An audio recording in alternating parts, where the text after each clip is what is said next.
Mangalayatan university का अपना radio station radio Narad 90.4 FM, जन जन की मंगलवाणी।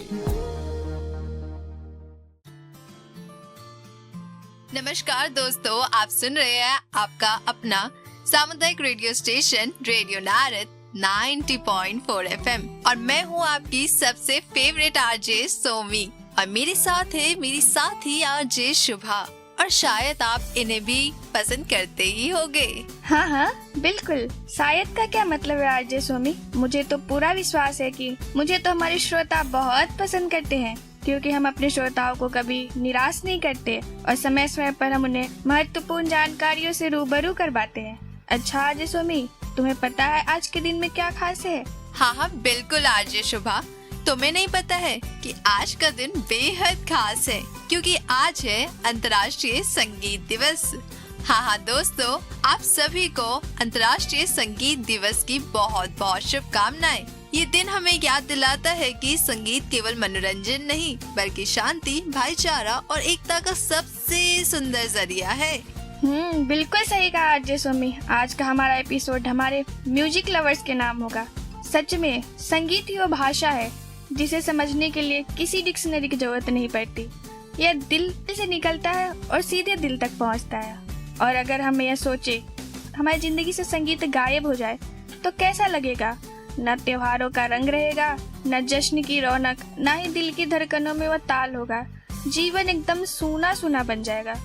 वाह शुभा, तुमने क्या अंदाज में हमारे श्रोताओं को अंतर्राष्ट्रीय म्यूजिक डे के बारे में बताया। चलो अब जरा हमारे श्रोताओं को ये भी बता दो कि आखिर ये अंतर्राष्ट्रीय संगीत दिवस कब से मनाया जाता है। हाँ, बिल्कुल आरजे सोमी और हमारे प्यारे श्रोताओं, जैसा कि आप सभी जानते हैं कि हर साल 1 अक्टूबर को अंतर्राष्ट्रीय संगीत दिवस मनाया जाता है। इस दिवस को मनाने की पहल अंतर्राष्ट्रीय संगीत परिषद ने की थी। इस परिषद की स्थापना यूनेस्को की संरक्षण में 1949 में हुई थी और यहाँ तक कि संगीत दिवस मनाने का मुख्य सुझाव लॉर्ड यहूदी मेन्युइन ने दिया था, जो एक प्रसिद्ध वायलिन वादक और उस समय के IMC अध्यक्ष थे। 1 अक्टूबर 1975 को पहली बार पूरी दुनिया में अंतर्राष्ट्रीय संगीत दिवस मनाया गया था। बिल्कुल सही कहा तुमने। चलो अब सब कुछ तुम ही बताओगी क्या? अब मैं हमारे प्यारे श्रोताओं को बताती हूँ कि अंतर्राष्ट्रीय म्यूजिक डे मनाने का क्या महत्व है। हाँ, नेकी और पूछ जल्दी जल्दी बताओ। हाँ हमारे प्यारे श्रोताओं, अंतर्राष्ट्रीय संगीत दिवस मनाने का महत्व है कि संगीत के महत्व को दुनिया तक पहुंचाना, विभिन्न संस्कृतियों और समाज को जोड़ने के लिए संगीत को एक माध्यम बनाना, लोगों को ये समझाना कि संगीत केवल मनोरंजन नहीं, बल्कि शांति, भाईचारा और अंतर्राष्ट्रीय सहयोग का एक साधन है। कलाकारों को प्रोत्साहित करना और नई पीढ़ी को संगीत की ओर आकर्षित करना। वाह, तुमने तो बहुत ही बढ़िया बात कही आरजे सोमी। और इसके साथ साथ तुम्हें ये पता है कि संगीत केवल मनोरंजन का नहीं, बल्कि संगीत अभी दवा और थेरेपी की तरह भी इस्तेमाल किया जाता है।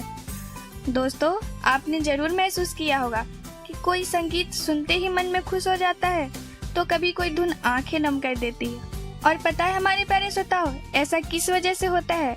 ऐसा इसलिए होता है क्योंकि संगीत केवल कानों तक नहीं पहुंचता है, यह सीधा दिल और दिमाग पर असर डालता है। इसी के साथ वैज्ञानिकों ने पाया है कि जब हम संगीत सुनते हैं तो हमारे दिमाग में डोपामिन नाम का एक हार्मोन रिलीज होता है। यह हार्मोन हमें खुशी, सुकून और उत्साह देता है। यही कारण है कि संगीत को नेचुरल मेडिसिन कहा जाता है। साथ ही साथ संगीत थेरेपी आज अस्पतालों में भी इस्तेमाल हो रही है, जैसे मरीजों के दर्द को कम करने के लिए, नींद की समस्या दूर करने के लिए, स्ट्रेस और डिप्रेशन इससे उबरने के लिए और भी बहुत बीमारियों के लिए। तो दोस्तों, अगली बार जब आप परेशान हो, तनाव में हो या थकान महसूस करें, तो दवाइयों की जगह पहले कोई अच्छा सा गीत चला लीजिएगा, क्योंकि संगीत सिर्फ कला ही नहीं, यह जीवन की दवा भी है। वाह वाह, क्या बात कही है तुमने आरजे शुभा। तुम्हारी ये बात सुनकर तो मुझे बहुत अच्छा लगा और इससे मेरे दिमाग में एक सवाल भी आया है, जो सिर्फ हमारे प्यारे श्रोताओं के लिए नहीं, तुमसे भी मैं पूछना चाहती हूँ। पूछूं क्या? हाँ, बिल्कुल पूछो। मैं सारे सवालों का जवाब देने के लिए हमेशा तैयार रहती हूँ। अच्छा ठीक है, तो आरजे शुभा मुझे ये बताओ कि तुम्हारा सबसे पसंदीदा गाना कौन सा है और किस वजह से? अरे वाह, ये तो बहुत ही आसान सवाल है। तो दोस्तों, आज मैं यानी कि आपकी सबसे फेवरेट आरजे शुभा बताती हूँ कि मेरा सबसे फेवरेट गाना कौन सा है और किस वजह से है। तो दोस्तों, 1960 की फिल्म दिल अपना और प्रीत पराई का गाना है अजीब दास्तां है ये।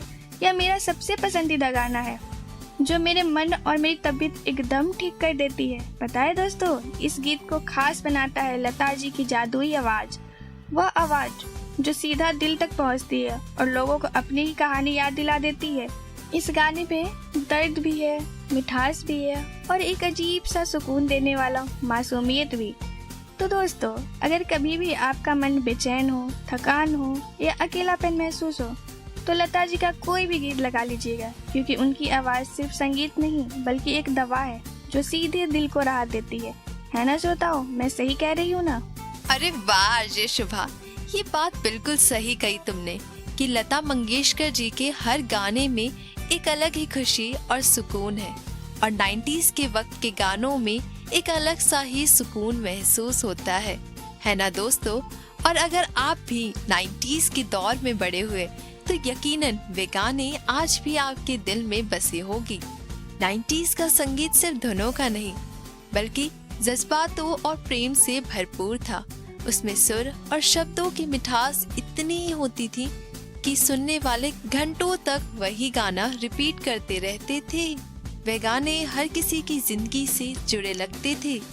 शायद यही वजह है दोस्तों कि आज भी जब हम 90s के गाने सुनते हैं तो लगता है जैसे वक्त थम गया हो और दिल फिर उसी पुराने सुकून में लौट आया हो।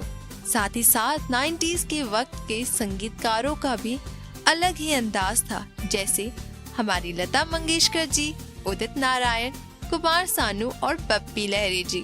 इन सब का और बाकी कलाकारों का एक अपना अलग ही अंदाज था। बिल्कुल सही कहा तुमने। 90s के कलाकारों का बात कुछ अलग ही निराली थी और उन गानों में अलग सा ही सुकून मिलता था। बिल्कुल सही कहा तुमने आरजे शुभा। चलिए हमारे प्यारे श्रोताओं, इसी के साथ आज का प्रोग्राम यही समाप्त करते हैं। तो दोस्तों, आज का हमारा प्रोग्राम अंतर्राष्ट्रीय संगीत दिवस आपको कैसा लगा हमें जरूर बताइएगा। और फिर हमारी और आपकी मुलाकात होगी ऐसी ही नई प्रोग्राम के साथ अगले एपिसोड में। तब तक के लिए जुड़े रहिए हमारे साथ, हमारे सामुदायिक radio station radio Narad 90.4 FM पर जन जन की मंगलवाणी। और बहुत बहुत शुक्रिया आप सभी का हमारे साथ आज के इस प्रोग्राम में जुड़ने के लिए। धन्यवाद।